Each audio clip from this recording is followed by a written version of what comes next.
Hello everyone, this is Sanju. Welcome to vitamin IS YouTube channel. మనం ఈ రోజు ఈ వీడియోలో ఇండియన్ సొసైటీ మోడల్ పేపర్ 3ని డిస్కస్ చేయబోతున్నాం అండి. ఎవరైతే ఈ వీడియోను మొదటిసారిగా చూస్తున్నారో దయచేసి model paper 1, model paper 2 already upload చేయడం జరిగిందండి మన యూట్యూబ్ ఛానల్లో. దయచేసి వెళ్ళి చూడండి. అలానే అదర్ ఇండియన్ సొసైటీలో భాగంగా ఇండియన్ సొసైటీ కానీ లేకపోతే ఇండియన్ హిస్టరీలు, అథమెటిక్ అండ్ కరెంట్ అఫైర్స్లో భాగంగా ప్రతిదీ కూడా మన యూట్యూబ్ ఛానల్లో అప్లోడ్ చేయడం జరుగుతుంది. If you not watching, please go and watch that every playlist, that it will be really useful for the group 2 and as well as group 1 also. And మనం ఈ రోజు ఈ వీడియోలో 50 క్వశ్చన్స్ పైన డిస్కస్ చేయబోతున్నాం అండి. దట్టు చాలా ఫాస్ట్గా డిస్కస్ చేయబోతున్నాం to complete 50 questions with in the 40 minutes. So let us start our class now. Let us start our discussion about the model papers. మన ఈ టెస్ట్లో ఫస్ట్ క్వశ్చన్ అండి, కింది వాటిలో ఏది సరైనది కాదు అంటే సరైనది కానిది మాత్రమే ఇక్కడ మనం గుర్తించాలన్నమాట. ఫస్ట్ వన్, గోత్రంలో అంతర్వివాహం కలదు.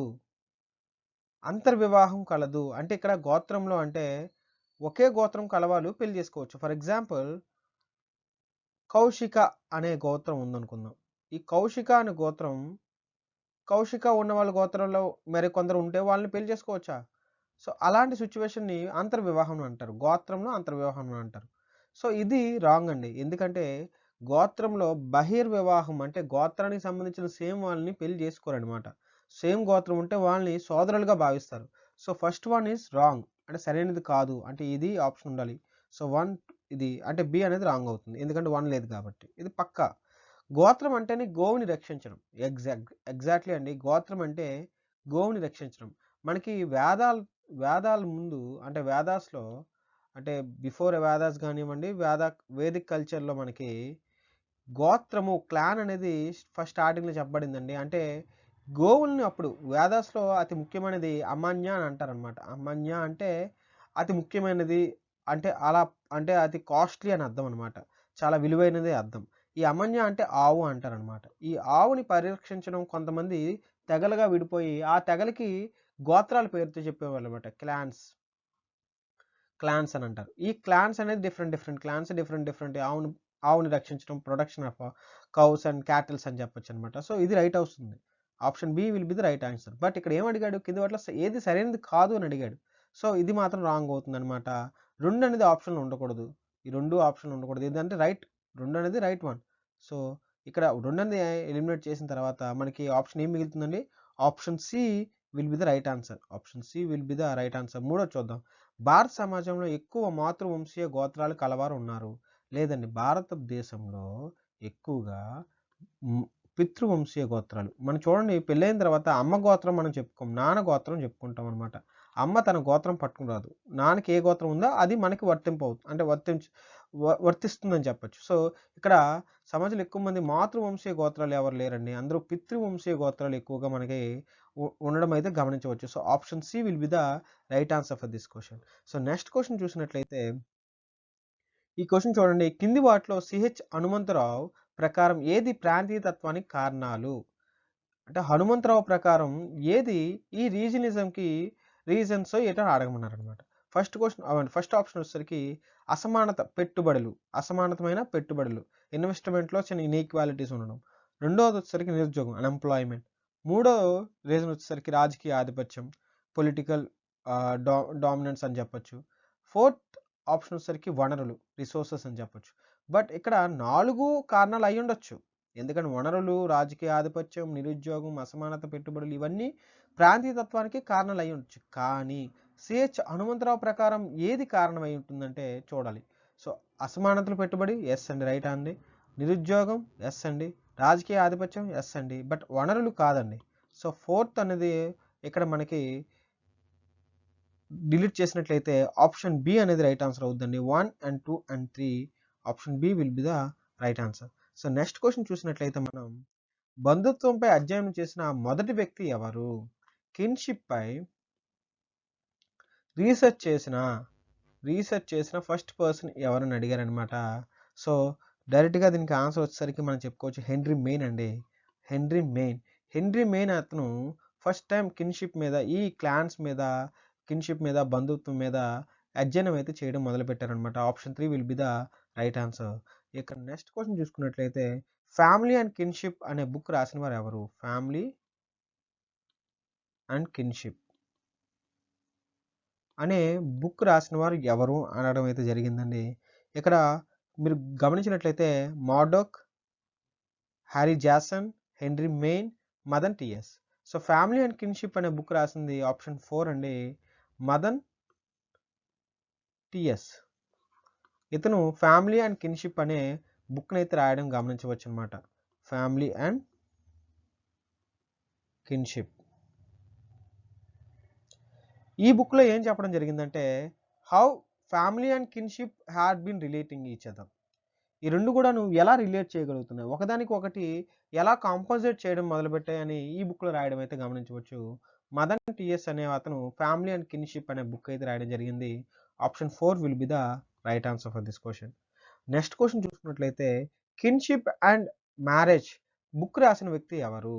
ఎంతసేపు కిన్షిప్ అండ్ ఫ్యామిలీ చెప్పుకున్నాం కదా, ఇప్పుడు కిన్షిప్ అండ్ మ్యారేజ్ బుక్ రాసిన వారు ఎవరంటే డైరెక్ట్గా రాబిన్ ఫాక్స్ అండి. రాబిన్ ఫాక్స్ అనమాట. ఇతను కిన్షిప్ అండ్ మ్యారేజ్ అనే బుక్ రాయడం అయితే మనం గమనించవచ్చు. Option 3 will be the right answer అనమాట. నెక్స్ట్ క్వశ్చన్ చూసినట్లయితే marriage and family in India.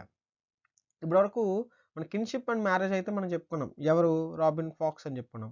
But ఇక్కడ here marriage and family in India అని అడిగారు. ఇన్ ఇండియా అని అడగడం జరిగిందనమాట. సో మ్యారేజ్ అండ్ మనం గమనించినట్లయితే marriage and family in India అని గమనించినట్లయితే ఈ బుక్ రాసిన వారు కేఎం కపాడియా.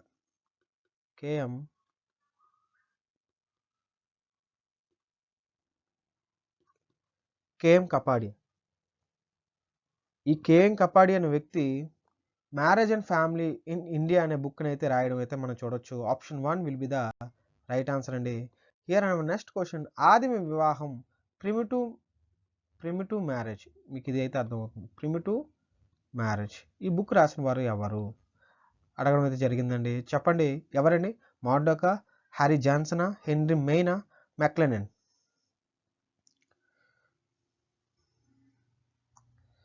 ప్రిమిటివ్ మ్యారేజ్ అండి. ప్రిమిటివ్ మ్యారేజ్ అని బుక్ రాసింది ఎవరంటే మెక్లెనన్. ప్రిమిటివ్ మ్యారేజ్ బుక్ రాసిన వారు ఎవరంటే McLennan will be the right answer అండి. హియర్ అవర్ నెక్స్ట్ క్వశ్చన్ ప్రాచీన చట్టం, ఏషియంట్ లా అనే బుక్ రాసిన వారు ఎవరంటే హెన్రీ మెయిన్ అండి. ఆప్షన్ 3. ఎందుకంటే దీనికి పెద్దగా ఎక్స్ప్లెనేషన్ అయితే అవసరం లేదు, ఎందుకంటే ఈ బుక్స్ అండ్ ఆథర్స్ అనేవాళ్ళు డైరెక్ట్గా అడిగే అవకాశం ఉందండి. డైరెక్ట్గా ఎలాగైనా అడగచ్చు, మ్యాచ్ ద ఫాలోయింగ్ అని అడగచ్చు, లేదా మనకి match which one is the statement is right answer అని చెప్పచ్చు. ఏషియంట్ లా ప్రాచీన చట్టం బుక్ రాసిన వ్యక్తి ఎవరంటే హెన్రీ మెయిన్. ఇతనే మొట్టమొదటిసారిగా బంధుత్వం కోసం మొట్టమొదటిసారిగా ఎక్స్ప్లెనేషన్ అయితే ఇవ్వడం జరిగింది, అది కూడా ఈ బుక్లోనే, ancient law. So option 3 will be the right answer అండి. నెక్స్ట్ మనం క్వశ్చన్ చూసుకున్నట్లయితే కుటుంబంలో ఉన్న 5 వ్యక్తులకు మొత్తం ఎన్ని తృతీయ బంధువులు ఉంటారు? ఇక్కడ చాలా అంటే ఇది మీరు ఆలోచించే చాలా ఈజీ అండి, ఇది మీకు మ్యాథమెటిక్స్ వస్తే ఈజీగా చేసేస్తారు. ఇది ఎలా అంటే కుటుంబం అనేసరికి ఒక కుటుంబం ఉన్నారు, అందులో 5 ఉన్నారటండి. 5 ఉన్నారు. 5 వ్యక్తులు మొత్తం ఎన్ని తృతీయ బంధువులు ఉంటారు అంటే చూడండి, కుటుంబంలో ఒకరికి ఎంతమంది ఉన్నారో మనం తెలుసుకోవాలి. ఒకరికి అంటే కుటుంబంలో ఒకరికి ఎంతమంది తృతీయ బంధువులు ఉండొచ్చు అంట? 151 మంది ఉండొచ్చు. 151 మంది తృతీయ బంధువులుగా ఉండొచ్చు అనమాట. ఓకే, ఆ తృతీయ బంధువులకి ఒకరికి 151 మంది అయితే 5 ఎంతమంది అవుతారు? 5 × 151 మొత్తం అడిగారు ఇక్కడ. మొత్తం 5 × 151 ఎంత అవుతుంది? 755 ఈజ్ ద రైట్ ఆన్సర్. చూడండి చాలా ఈజీ అయిపోయింది. క్వశ్చన్ చూడడానికి చాలా టఫ్గా ఉన్నా సరే, టఫ్గా కూడా కాదు, చాలా లాజికల్ అంతే. చిన్న లాజిక్ ఎక్కడ అప్లై చేసినట్లయితే 755 will be the right answer. చాలా మందికి కూడాను ఈ ఆప్షన్స్లో నేనైతే 785 అలా ఇచ్చాను, కానీ మేబీ మీకు కన్ఫ్యూజ్ చేయడానికి 151, 755 ఇలా ఇచ్చేసిన తర్వాత 151 ఉంది కదా, ఇదే రైట్ ఆన్సర్ అని చెప్పేసి వచ్చేస్తాం మనం. ఎందుకంటే తృతీయ బంధువులు మాత్రమే చూస్తాం, బట్ ఎంతమందికి అయితే అడగలేదు కదా. ఒకరికైతే మనకి 151 మంది, అదే 5 ఉంటే, అది కూడా మొత్తం అడిగి ఉంటే అప్పుడు 755 మంది, అదే ఇద్దరుంటే అప్పుడు ఎంత అవుతుంది? 302 మంది. సో ఇలా అడిగే అవకాశాలు ఉన్నాయి. ఇలా అడుగుతారని కాదు, maybe we are trying for so many వేస్లో ట్రై చేస్తే ఎక్కడైనా మనకు క్లిక్ అవ్వచ్చు కదా అని చెప్పేసి ఇలా మీకు ఎక్స్ప్లెయిన్ చేయడమే జరుగుతుందండి. అలానే ఇప్పటివరకు మీరు ఈ క్లాస్ చూస్తున్నారంటే ఖచ్చితంగా మీకు నచ్చే ఉంటుంది. దయచేసి ఈ వీడియోని లైక్ చేయండి. అలానే మన ఛానల్ని తప్పకుండా సబ్స్క్రైబ్ చేసుకోండి. అలానే నెక్స్ట్ మనకి ఏఎల్పి నోటిఫికేషన్ అయితే పడిందండి. ఏఎల్పి నోటిఫికేషన్ కోసం అథమెటిక్ ఒకటి, జనరల్ సైన్స్ ఒకటి, అలానే రీజనింగ్ క్లాసెస్ అనేది మనం పెట్టబోతున్నాం. సో దానికోసం ప్రత్యేకంగా కొన్ని క్లాసెస్ కూడా ప్రొవైడ్ చేయడం అవుతుందండి. ఆ ప్రొవైడ్ చేసింది మనకి కొన్ని యూట్యూబ్లోనే పెడుతున్నా, బట్ అన్ని క్లాసెస్ కాదు, కొన్ని classes you need to join. అది మీకు తర్వాత నేను చెప్తాను if you like it. But నా ఇంతవరకు మీరు చూస్తున్నారంటే దయచేసి మన వీడియోని లైక్ చేయండి, అలానే సబ్స్క్రైబ్ చేయడం మాత్రం మర్చిపోవద్దు. అలానే సబ్స్క్రైబ్ చేసిన తర్వాత పక్కనే బెల్ ఐకాన్ ఉంటుంది, బెల్ ఐకాన్ ప్రెస్ చేయండి. అలా మీ ఫ్రెండ్స్ కానీ మీ రిలేటివ్స్ కానీ షేర్ చేయడం మాత్రం మర్చిపోవద్దండి. Here our next question, family and kin in Indo European culture. Family and kin in Indo European culture book రాసిన వ్యక్తి ఎవరు అయితే అడగడం అయితే జరిగిందండి. చూడండి, కేఎం కపాడియనా, హ్యారీ జాక్సన్నా, గార్బెనా, మదన్ టిఎస్నా. So family and kin in Indo European culture book రాసిన వారు ఎవరంటే జిఎస్ గార్వే అండి, GS Garvey. So option 3 will be the right answer అండి. The next one, elementary structure of kinship book రాసిన వ్యక్తి ఎవరు? Elementary structure of kinship book రాసిన వారు ఎవరండి? ఐరావతి కార్వే అండి. Option 2 Irawati Karve is the right answer. ఇక్కడ ఎక్స్ప్లెయిన్ చేయడానికంటే ఏమి ఉండదండి. Again I'm telling you, but we need to remind, need to recall him as a writer of elementary structure of kinship. ఈ book రాసిన వ్యక్తి ఎవరంటే ఐరావతి కార్వే. అలానే బంధుత్వం పదం వాడిన మొదటి వ్యక్తి ఎవరు? బంధుత్వం పదం వాడిన మొదటి వ్యక్తి ఎవరు అని క్వశ్చన్ అడగడం జరిగిందండి. Option 1 Murdock, option 2 Harry Jackson, option 3 Henry Maine, option 4 McLennan. So మనకి ఈ బంధుత్వం అనే ఫస్ట్ టైం అనే పదం వాడిన వ్యక్తి ఎవరంటే హెన్రీ మెయిన్ అండి. హెన్రీ మెయిన్ తన యొక్క బుక్ అయిన ప్రాచీన చట్టం, అదే ఏషియంట్ లా అని అంటాం కదా, ఏషియంట్ లా అంటే ప్రాచీన చట్టం. ఈ ప్రాచీన చట్టం అనే బుక్లో మొట్టమొదటిసారిగా ఈ కిన్షిప్ కోసం మొట్టమొదటిసారిగా అయితే ఇక్కడ మెన్షన్ చేయడం అయితే జరిగిందనమాట. అది కూడా ఇతను 1861లో అయితే చెప్పడం జరిగింది. అలానే కిన్షిప్ అంటే ఏమని చెప్పారంటే రక్త సంబంధం వల్ల కానీ, వివాహం వల్ల, అంటే బ్లడ్ రిలేషన్ వల్ల కానీ, లేకపోతే మ్యారేజ్ రిలేషన్ వల్ల కానీ ఏర్పడ్డ ఒక రిలేషన్షిప్ అనమాట. దాన్నే బంధుత్వం, కిన్షిప్ అని అంటారనమాట. అంటే ఇక్కడ బంధుత్వం అనేసరికి పెళ్లి వల్ల భార్య ఆర్ భర్త వచ్చారు అనుకోండి, అది కూడా బంధుత్వం. సో మనకి రక్త సంబంధికులైన మనకి నాన్న, అమ్మ, అలానే మనకి పుట్టిన కుమారులు, వీళ్ళందరూ కూడా బంధుత్వంలోకే వస్తుందన్నమాట. సో బంధుత్వం పదం వాడిన మొదటి వ్యక్తి ఎవరు అంటే హెన్రీ మెయిన్. ఇది ఒక ఇంట్రెస్టింగ్ క్వశ్చన్ అండి. ఎవరి ప్రకారం బంధుత్వ పరిభాషను 3 రకాలుగా విడదీశారు? ముఖ్యంగా బంధుత్వం అంటే ఏంటో మనకు తెలుసు, kinship, there is a relation between because of blood relation కానివ్వండి, లేకపోతే మ్యారిటల్ రిలేషన్ వల్ల కానివ్వండి, ఒక వ్యక్తికి మనం బంధం కుదిస్తున్నట్లయితే అది బంధుత్వం అని మనకు తెలిసిన విషయం. బట్ బంధుత్వ పరిభాష అంటే ఏంటి? ఇక్కడ మనకి మెయిన్ తెలుసుకోవాల్సింది.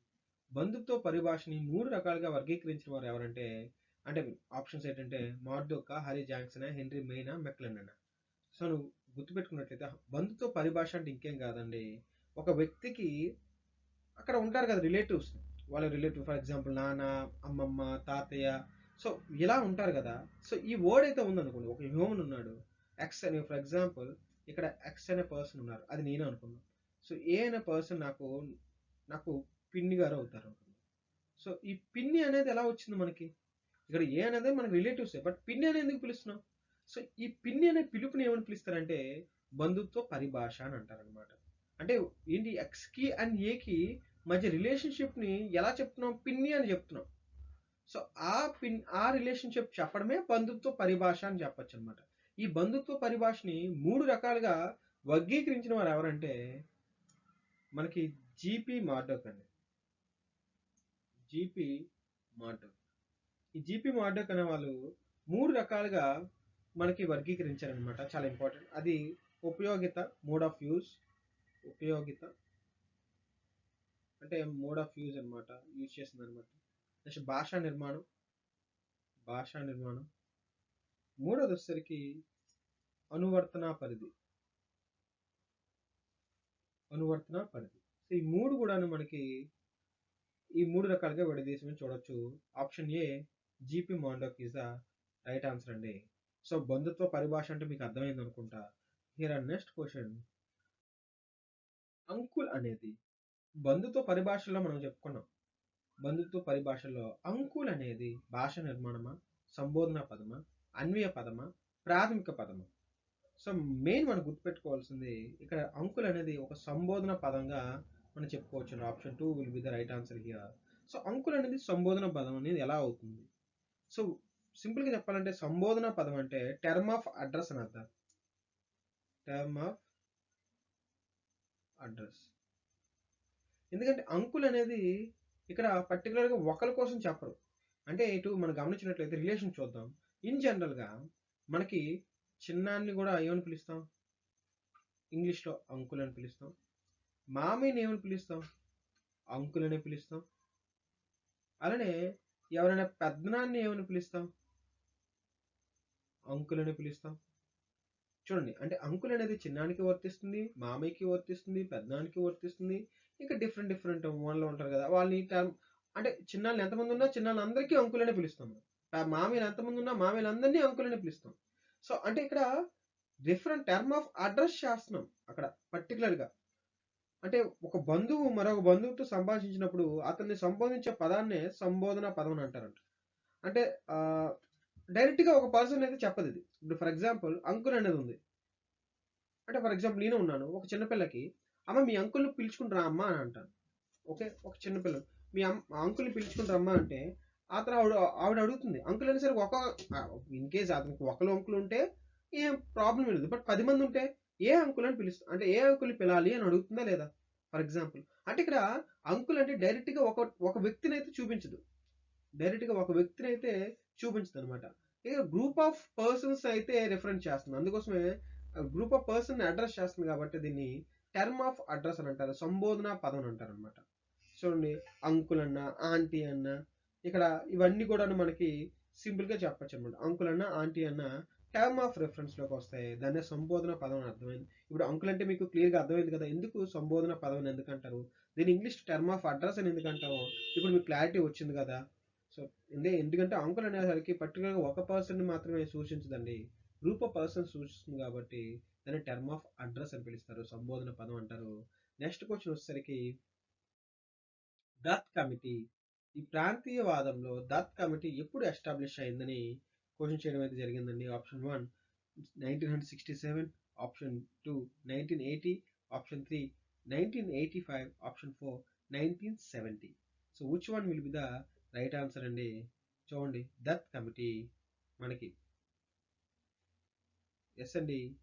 దత్ కమిటీ 1967 అండి, 1967లో అయితే దత్ కమిటీ అనేది చెప్పడం జరిగింది అనమాట. ఇది కూడా ప్రాంతీయ తత్వానికి రిలేటెడ్గా పారిశ్రామికంగా డెవలప్మెంట్ కోసం అయితే దీన్ని పెట్టడం అయితే జరిగిందండి. దత్ కమిటీ 1967లో అయితే రావడం జరిగింది. క్షమించాలండి, లాస్ట్ 5 క్వశ్చన్స్ అన్ని కూడా లో వాయిస్లో వస్తుంది డ్యూ టు టెక్నికల్ ఇష్యూ, దయచేసి క్షమించాలి. నా ది క్వశ్చన్ ఇస్ ద జాతీయ వెనుకబడిన ప్రాంతాల కమిటీ ఎప్పుడు ఏర్పడింది? జాతీయ వెనుకబడిన ప్రాంతాల కమిటీ ఎప్పుడు ఏర్పడింది అయితే క్వశ్చన్ అడగడం జరిగిందండి. 1967, 1980, 1985, 1978? సో ఆన్సర్ ఈజ్ 1978 అండి. 1978లో మనకి జాతీయ వెనుకబడిన ప్రాంతాల కమిటీ అయితే ఏర్పడడం అయితే మనం గమనించవచ్చు 1978లో అండి. Here our next question. Raghuram Rajan committee ఎప్పుడు ఏర్పడింది? రఘురామ్ రాజన్ కమిటీ అనేది ఎప్పుడు ఏర్పడింది అని క్వశ్చన్ అడగడం జరిగిందండి. ఆప్షన్ 1 2005లో, 2013లో, 2015లో, 2010లోనా? రైట్ ఆన్సర్ ఈజ్ 2013 అండి. 2013లో అయితే దీనికైతే ఆన్సర్ అవుతుందండి. రఘురామ్ రాజన్ కమిటీ ఎప్పుడు ఏర్పడిందంటే 2013లో అయితే ఎస్టాబ్లిష్ అవ్వడం అయితే మనం గమనించవచ్చండి. Here our next question. జాతీయ అభివృద్ధి కమిటీ కానిది ఏంటి అని అడిగారు. Pandey, Wanchoo commission, IRDA 1 and 2 only. చూడండి, జాతీయ అభివృద్ధి కమిటీ కానిది ఏమిటి? సో గమనించినట్లయితే Pandey committee and Wanchoo committee అనేది రెండు కూడా జాతీయ అభివృద్ధి కోసం ఎస్టాబ్లిష్ అయిన కమిటీ అండి. బట్ ఐఆర్డీఏ అనేది కాదు. ఐఆర్డీఏ అనేది పర్టికులర్గా ఈ ప్రాంతీయవాదానికి సంబంధించినంత వరకు జాతీయ అభివృద్ధి కమిటీలోనికి రాదనమాట. సో అందుకోసం option 3 is reasonably right answer అండి.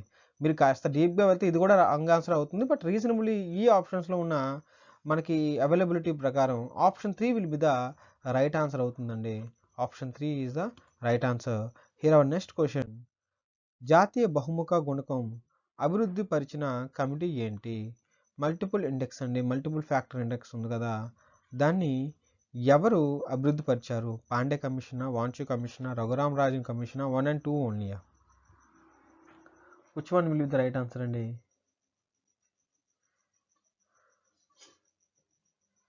యా, మనం గమనించినట్లయితే ఆప్షన్ 3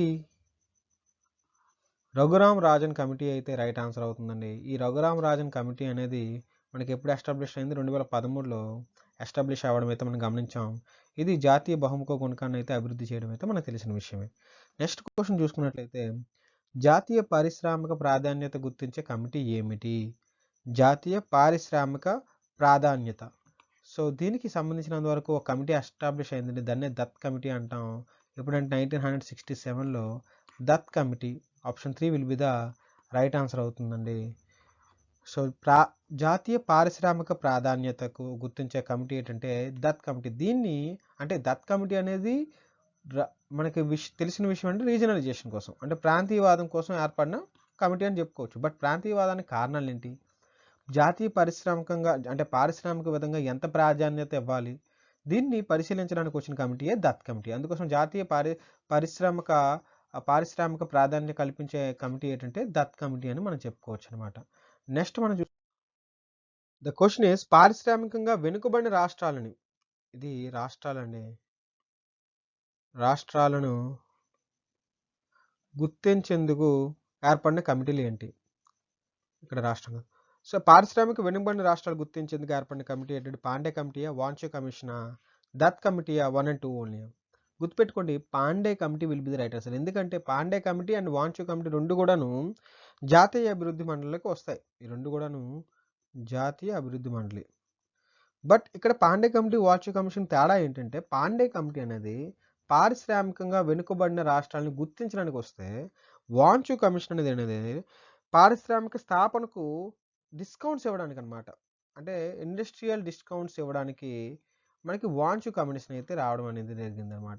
డిస్కౌంట్స్ అయితే వాంచు, బట్ పాండే కమిటీ అనేది పారిశ్రామిక వెనుకబడిన రాష్ట్రాలను గుర్తించేందుకు వచ్చేది పాండే కమిటీ. సో రెండు కూడాను మనకి 1 and 2 ఈజ్ ద రెండు కూడాను. బట్ పారిశ్రామిక వెనుకబడిన రాష్ట్రాలకు వస్తే మాత్రం Pandey committee will be the option 1 will be the right answer అండి. ఎవరైతే ఆప్షన్ 1 పెట్టారో అది కన్ఫామ్గా రైట్ ఆన్సర్ అవుతుంది. Here our next question. తల్లి అనేది భాషా నిర్మాణమా, సంబోధన పదమా, అన్వయ పదమా, ప్రాథమిక పదమా? తల్లి అనేది.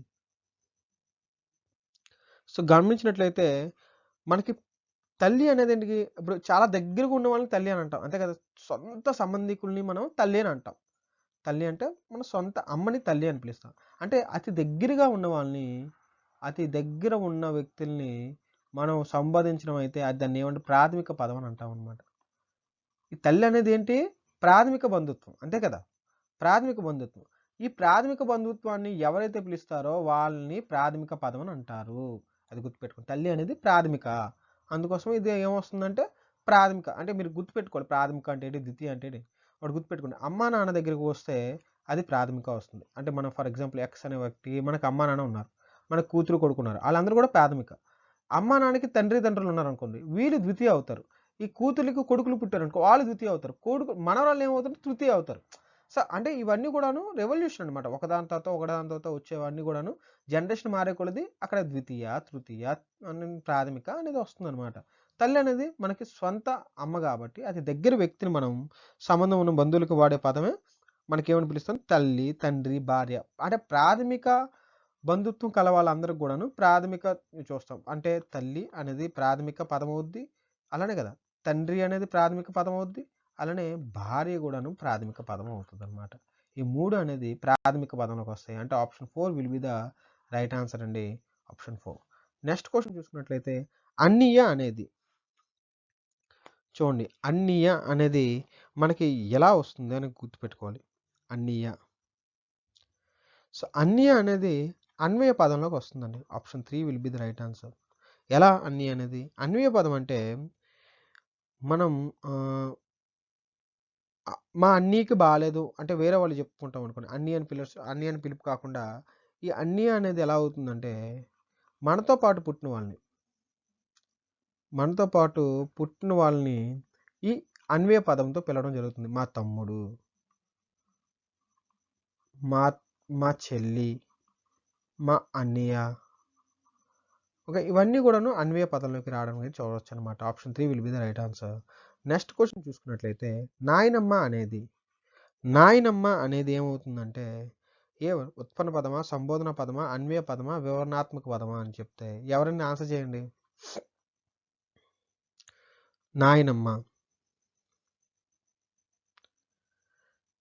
నాయనమ్మ అంటే ఇంకేం కాదండి, వివరణాత్మకంగా ఉంటుందండి. డిస్క్రిప్టివ్ వర్డ్ అంటాం, డిస్క్రిప్టివ్ టర్మ్ అంటాం. ఎలా అంటే 2 ప్రాథమిక పదాలు కలిసి బంధుత్వాన్ని వివరిస్తాయి అన్నమాట.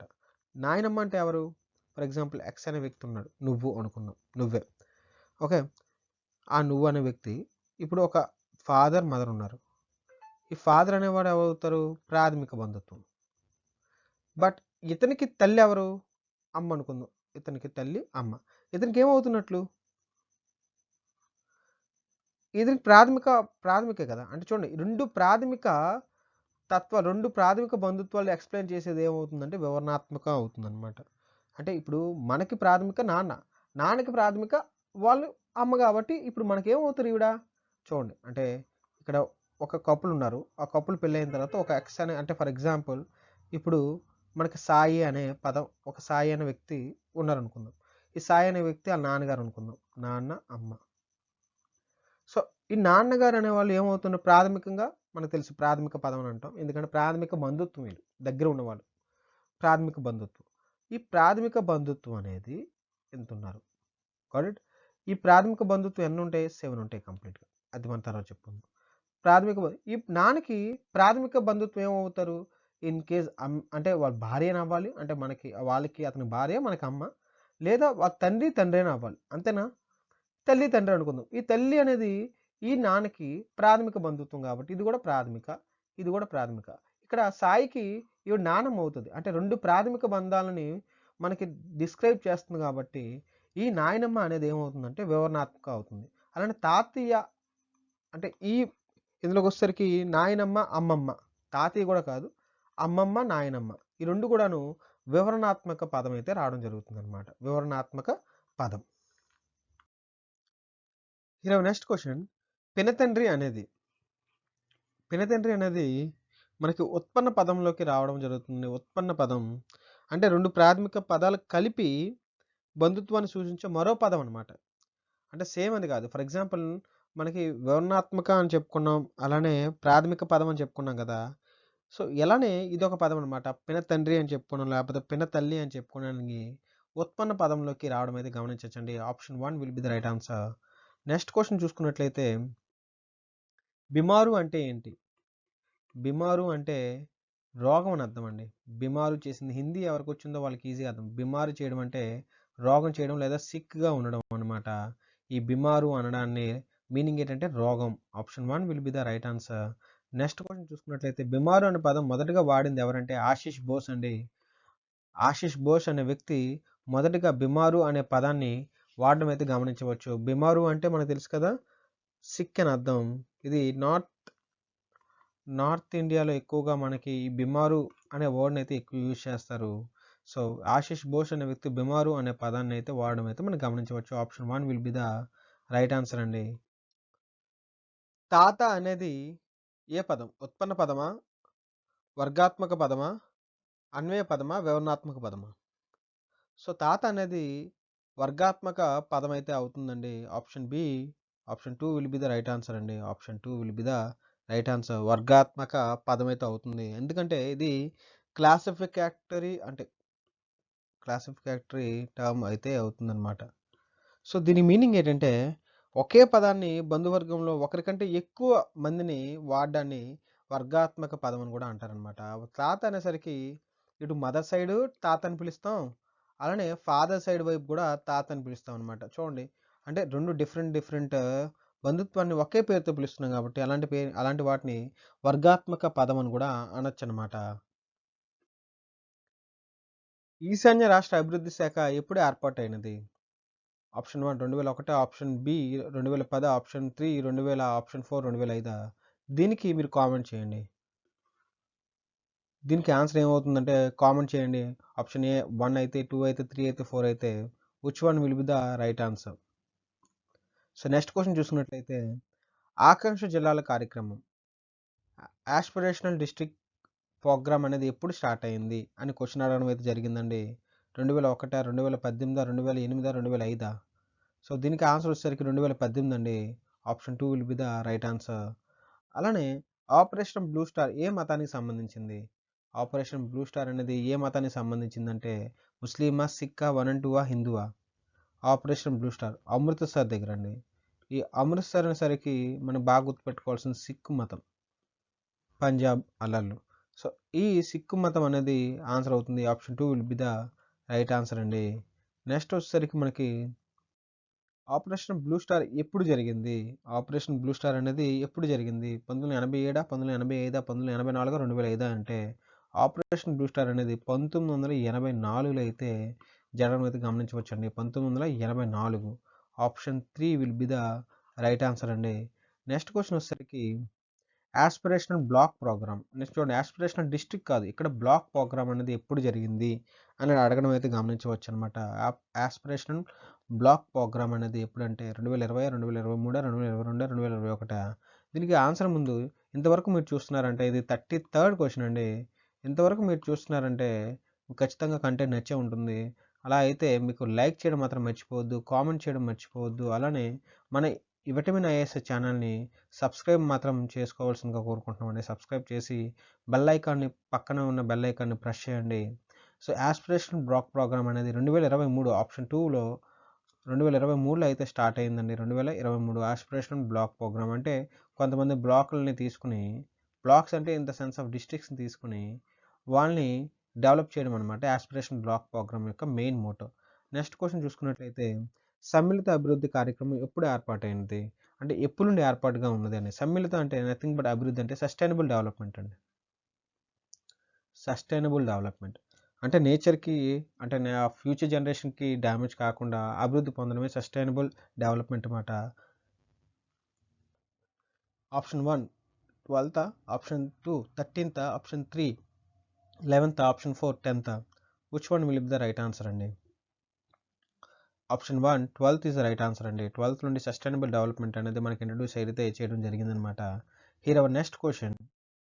కుటుంబంలో ప్రతి వ్యక్తి ఎన్ని ప్రాథమిక బంధువులు ఉంటారు? కుటుంబంలో ప్రతి వ్యక్తికి ఎంతమంది ప్రాథమిక బంధువులు ఉంటారు? Option 1 2, option 2 33, option 3 7, option 4 17. So ప్రాథమిక బంధుత్వం. ఈ ప్రాథమిక బంధుత్వం అనేసరికి సింపుల్గా చెప్పాలంటే ఒక పర్సన్స్కి మ్యారేజ్ అయిందనుకోండి, ఒక మేలు ఫిమేల్కి మ్యారేజ్ అయిందనుకుంటే వారికి ఒక అబ్బాయి పుట్టాడు అనుకుందాం. ఓకే అబ్బాయి, ఒక అమ్మాయి, ఒక అబ్బాయి పుట్టారు అనుకుంటే ఎంతమంది అయ్యారండి? 1 2 3 4 5. సో ఇతనికి అబ్బాయికి మ్యారేజ్ అయింది అనుకుందాం.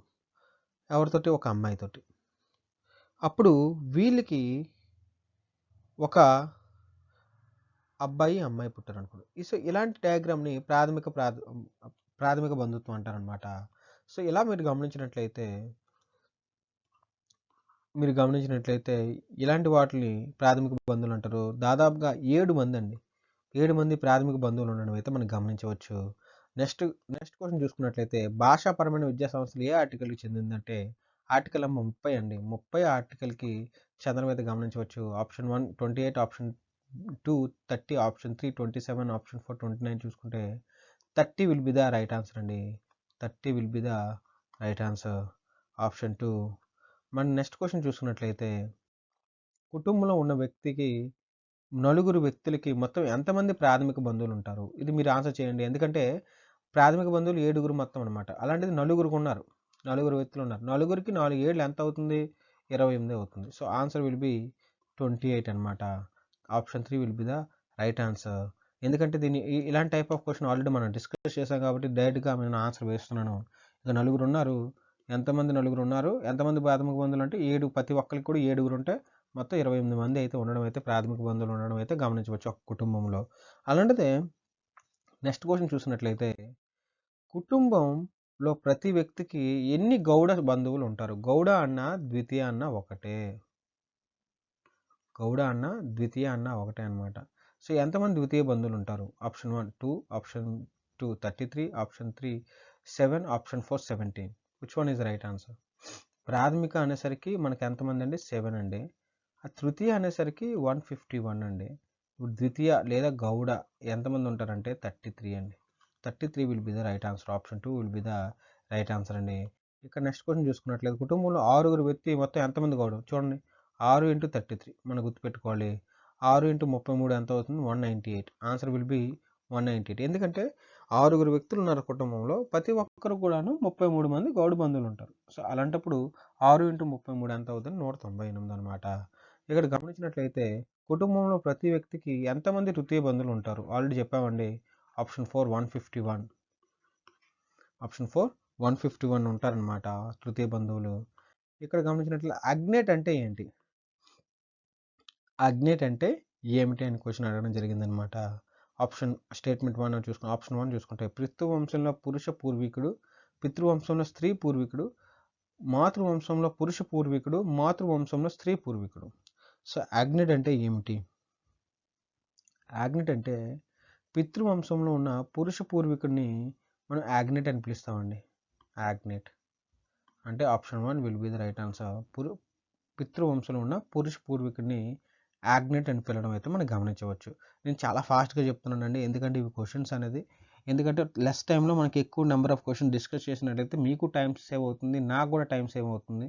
అలానే మనకి నెంబర్ ఆఫ్ క్వశ్చన్స్ మరికొన్ని ఎక్కువగా డీల్ చేయొచ్చు. ఇప్పటికి మనం నియర్లీ 150 దగ్గరలో సొసైటీ క్వశ్చన్స్ని 3 మోడల్ పేపర్స్ని మనం చూసినట్లయితే 150 దగ్గరలో మన క్వశ్చన్స్ అయితే డిస్కస్ చేయడం జరిగింది. అలానే సొసైటీకి ఇప్పటికి నియర్లీ 500 క్వశ్చన్స్ పైగా డిస్కస్ చేయడం జరిగింది.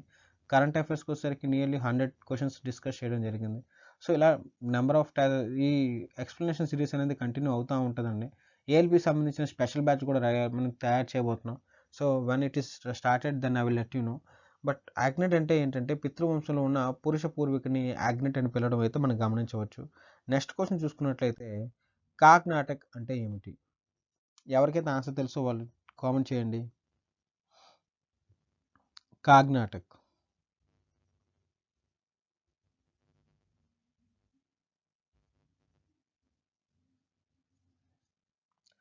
కాగ్నాటక్ అంటే మాతృవంశంలో ఉన్న పూర్వీకులు, మాతృవంశం చెందిన పూర్వీకులందరినీ కూడా కాగ్నాటక్ అంటారు. Option 3 will be the right answer అండి. ఎవరైతే అమ్మ సైడ్ ఉంటారో వాళ్ళ యొక్క పూర్వీకులందరినీ కూడా ఏమని పిలుస్తారంటే కాగ్నాటక్ అని అంటారు. ఇప్పుడు మేనమామ అనే వాళ్ళతో మేనమామ ఉంది, మేనమామ తల్లి తరఫు తల్లి తరఫున వచ్చింది కాబట్టి వీళ్ళందరూ కూడా మేనమామ ఏమవుతారంటే కాగ్నాటిక్ అవుతారు.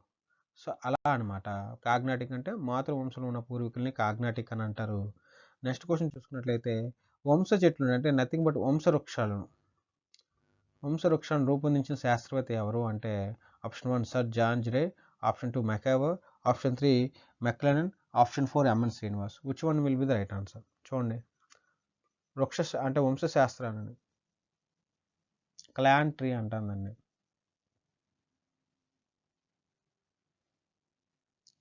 సో వంశశాస్త్రాన్ని చేసిన వారు ఎవరంటే సర్ జాన్ గ్రే. ఆస్ట్రేలియాకు సంబంధించిన కొన్ని ట్రైబుల్ ద్వారా ఈ వంశ వృక్షాలను అయితే రూపొందించడం అయితే జరిగిందనమాట. Sir John Grey. Sir John Grey. Option 1 will be the right answer అండి. నెక్స్ట్ మనం గమనించినట్లయితే సాంకేతిక సంబోధన మొదటగా చెప్పిన శాస్త్రవేత్త ఎవరు అని అడగడం జరిగిందనమాట. సాంకేతిక సంబోధన నథింగ్ బట్ మన దీన్ని సాంకేతిక సంబోధనని ఇంకో పేరు పెట్టి పిలుస్తారండి. దాన్నే టెక్నోనమీ అని పిలుస్తారనమాట. దీన్నే ఏమని పిలుస్తారంటే టెక్నోనమీ. మొదటగా చెప్పిన వారు ఎవరంటే టేలర్ అండి. Taylor. Option 4 will be the right answer. Taylor is the right answer అండి. ఇది ఒక గ్రీకు పదం. టెక్నోనమీ అనేది ఒక గ్రీకు పదం అనమాట. దీనికి ఏంటంటే టెక్నోనమీ అంటే ఇంకేం కాదండి. ఒక బంధువు నుండి ఇంకో బంధువుకి అంటే ఈ కన్వర్జేషన్ ఉంటుంది కదా! కమ్యూనికేషన్ ఉంటుంది కదా! ఆ కమ్యూనికేషన్‌నే సాంకేతిక సంబోధన అని కూడా అంటారనమాట. అలానే నెక్స్ట్ క్వెషన్ చూసుకున్నట్లయితే కింది వాటిలో గోత్రం సంబంధించిన ఏది సరైనదని అడిగాడు. క్లాన్ అనే పదం గేలిక్ అనే పదం నుండి వచ్చింది. రైట్ ఆన్సర్ అండి. ఫస్ట్ స్టేట్మెంట్ అనేది రైట్ అవుతుంది. ఏక నివాసత్వం మొదటి లక్షణం అనమాట. ఒకే గోత్రానికి చెందిన వాళ్ళందరూ కూడాను అంటే అంటే చాలా ఇయర్స్ బ్యాక్ ఒకే దగ్గర ఉండేవాళ్ళు. ఏక నివాసత్వం కూడా ఉండడం అనేది గమనించవచ్చు. Right answer. గోత్రానికి టొటోమ్‌కి సంబంధం ఉంది. ఎగ్జాక్ట్‌లీ అండి. ఎందుకంటే అప్పట్లో వేదిక్ టైంలో ప్రతి గోత్రానికి సంబంధించిన కుటుంబం పైన వాడి యొక్క చిహ్నం అనేది ఉండిందండి. కొంతమంది చిహ్నం అయితే ఉండడం అయితే గమనించవచ్చు. సో, దానికి సంబంధించినంత వరకు అయితే గోత్రానికి టొటోమ్‌కి సంబంధం అయితే ఉంది. సో, ఏది సరైనదంటే 1 అండ్ 2 అండ్ 3 అండి. ఆల్ ఈస్ రైట్ ఆన్సర్ అండి. ఎందుకంటే గోత్రం అనేది క్లాన్ అనేది గేలిక్ అనే పదం నుండి అయితే రావడం గమనించవచ్చు. అలానే ఏక నివాసత్వం అనేది మొదటి లక్షణంగా మనం చెప్పుకోవచ్చు. అలానే గోత్రానికి టోటెంకి సంబంధం అయితే ఉంది అండి. ఖచ్చితంగా ఉంది అని మనం గమనించవచ్చండి. So, option D will be the right answer for all. And next మనం చూసుకున్నట్లయితే కింది వాటిలో సరైనది ఏంటి? సరైన మ్యాచ్‌ని చూస్తున్నట్లయితే కుహునా ప్రసూతి కోవిడ్ అనేది ఎరుకులు వాళ్ళు చేస్తారు. పరిహాస సంబంధాలన్నీ బైక, మాతుల అరిసరికి హైదా. ఇక్కడ కుహునా ప్రసూతి అంటే ఏంటంటే ఒక ఒక భార్య వాళ్ళ గర్భం అంటే పిల్లలు పుట్టేటప్పుడు ఆ ప్రసూతి నొప్పులు ఉంటాయి కదా! అవి వచ్చేటప్పుడు బయట వాళ్ళ యొక్క హస్బెండ్ అనేవాళ్ళు అలా రాకపోయినా సరే యాక్ట్ చేయాలన్నమాట. అంటే ఆ ప్రసూతి నొప్పులు వచ్చినట్లు ఫీల్ అయ్యే వాటిని ఆ పరిస్థితుల్ని కుహునా ప్రసూతి అంటారనమాట. ఇది ఎరుకల్లో కనబడుతుందండి. సో, కుహునా ప్రసూతి అనేది ఈ ఎరుకల్లోన, ఈ కాశీలో, తోడాలో అయితే ఉండడం గమనించవచ్చు. ఈ మూడిట్ల మీద ఉందని చెప్పిన వారు ఎవరంటే Malinowski. So, it will be the right answer. First one will be the right answer అండి. పరిహాస సంబంధాలు. పరిహాస సంబంధాలు అనేసరికి జోకింగ్ రిలేషన్ అనమాట. ఒకరి మీద ఒకరిని అపవాసం చేసుకునే వాళ్ళు. అది బైకాలో ఉంటుంది. ఇది రైట్ ఆన్సర్ అండి. మాతుల సంబంధం అనమాట. అంటే తల్లి యొక్క అంటే మేనమామ ఇంట్లో మొత్తం జరిగేదాన్ని మాతుల అని అంటాం. దాన్ని హైదా. ఇది కూడా రైట్ ఆన్సర్ అండి. 1 and 2 and 3 is the right answer అండి. ఎందుకంటే మొత్తం కూడా రైటే. Option D will be the right answer. Next question చూసుకున్నట్లయితే మనం కింది వాటిలో ఏది సరైనది? గోత్రంలో అంతర్వివాహం కలదు. గోత్రం అంటే ఆవును రక్షించడం. భారత సమాజంలో ఎక్కువ వంశీయులు గోత్రాలు కలవారు ఉన్నారు. ఇక్కడ గమనించినట్లయితే కింది వాటిలో ఏది సరైనది అన్నాడు. ఏది రైట్ వన్? ఫస్ట్ వన్ వచ్చేసరికి గోత్రంలో అంతర్వివాహం కలదు. గోత్రంలో అంతర్వివాహం ఉంటుందా? ఉండదండి. So, first one is wrong answer అనమాట. ఫస్ట్ రాంగ్ అయినప్పుడు ఆటోమేటిక్గా ఏది మిగులుతుంది? Option B will be the right answer. ఎందుకంటే బి 2 మాత్రమే. గో అంటే ఆవును రక్షించడం ఆల్రెడీ చెప్పుకున్నాం. అలానే భారత సమాజంలో ఎక్కువ మాతృవంశీయ గోత్రాలు ఎక్కువ మంది ఉంటారు అని అన్నారనమాట. మాతృవంశీయులు కాదండి, పితృవంశీయులు ఎక్కువ మంది ఉండడం గమనించవచ్చు. ఇది కూడా రాంగ్ అవుతుంది. So, option 2 will be the అంటే 2 మాత్రమే option B will be the right answer అవుతుంది. ఇక్కడ మనం నెక్స్ట్ క్వశ్చన్ చూసుకున్నట్టయితే కింది వాటిలో ప్రాంతీయతత్వం రకం కాదు. కొన్ని ప్రాంతీయతత్వం రకాలు ఉన్నాయండి. ఆ రకం కింది వాటిలో ఏది కాదని అడిగాడనమాట. ఫస్ట్ వన్ వచ్చేసరికి అధిరాష్ట్ర, 2 అంతర్రాష్ట్ర, ఉపరాష్ట్ర, అంతర్జాతీయ. సో, ప్రాంతీయతత్వం ఎప్పుడు కూడాను ఒక లోకల్‌కి సంబంధించిందే ఉంటదండి. ఇంటర్నేషనల్ పార్ట్ అయితే కాదండి. ఇంటర్నేషనల్ పార్ట్ అయితే ఎప్పటికీ కాదు ఆ ప్రాంతీయతత్వం అనేది. సో, అందుకోసం అంతర్జాతీయ కెనాట్ బి అనమాట. 4 ఓన్లీ. ఏది కాదు అన్నాడు కాబట్టి option 4 D will be the right answer అనమాట. ఇక లాస్ట్ క్వెషన్ చూసుకున్నట్లయితే కింది వాటిలో సాధారణంగా ఏది ప్రాంతీయతత్వానికి కారణాలు? జియోగ్రఫికల్ రీజన్సా? నిరుద్యోగమా? రాజకీయ కారణాలా? మనోవైజ్ఞానిక సైకలాజికల్ అంటే ఈ 4 కూడాను మనకి ఈ ప్రాంతీయ తత్వానికి అయితే కారణాలుగా మనం చెప్పుకోవచ్చు. జియోగ్రఫికల్‌గా కొన్ని రీజన్స్ అయ్యి ఉండొచ్చు. నిరుద్యోగం కారణమై ఉండొచ్చు. రాజకీయ కారణాలు కూడా కారణమై ఉండొచ్చు. మనోవైజ్ఞానిక కారణాలు నుంచి ఈ 4 ఫ్యాక్టర్‌లు పట్టుకొని మా ప్రాంతాన్ని మేము పరిపాలించుకుంటాం అనే ఒక భావన కల్పించడమే ప్రాంతీయతత్వం అనమాట. అలానే ఆ భావనతో ఉన్నతో పాటు వేరే వాళ్ళ మీద కోపం కూడా రావడమే ప్రాంతీయతత్వానికి మెయిన్ కారణంగా చెప్పుకోవచ్చు. So, option D will be the right answer అండి. D all. సో, దీంతో మన ఈ మోడల్ పేపర్ 3 అనేది కంప్లీట్ అయిందండి. ఎవరికి ఎన్ని మార్కులు వచ్చాయో ప్లీజ్ కామెంట్ చేయండి. అవుట్ ఆఫ్ 50 క్వశ్చన్స్‌కి ఎన్ని మార్కులు వచ్చాయి? అవుట్ ఆఫ్ 50 క్వశ్చన్స్‌కి ఎన్ని మార్కులు వచ్చాయో కామెంట్ చేయడం మాత్రం మర్చిపోవద్దు. అలానే మన వీడియో ఇప్పటివరకు చూస్తున్నారంటే ఖచ్చితంగా ఈ వీడియో లైక్ చేయండి. అలానే సబ్స్క్రైబ్ చేయడం మాత్రం మర్చిపోవద్దు. పక్కన బెల్ ఐకాన్ ఉంటుంది. ప్రెస్ చేయడం మాత్రం ఇంకా మర్చిపోవద్దు. అలానే మీ ఫ్రెండ్స్‌కి గానీ, మీ రిలేటివ్స్ గానీ ఈ వీడియోని షేర్ చేయండి. Don't forget to subscribe vitamin IAS YouTube channel. Thank you so much. Have a nice day.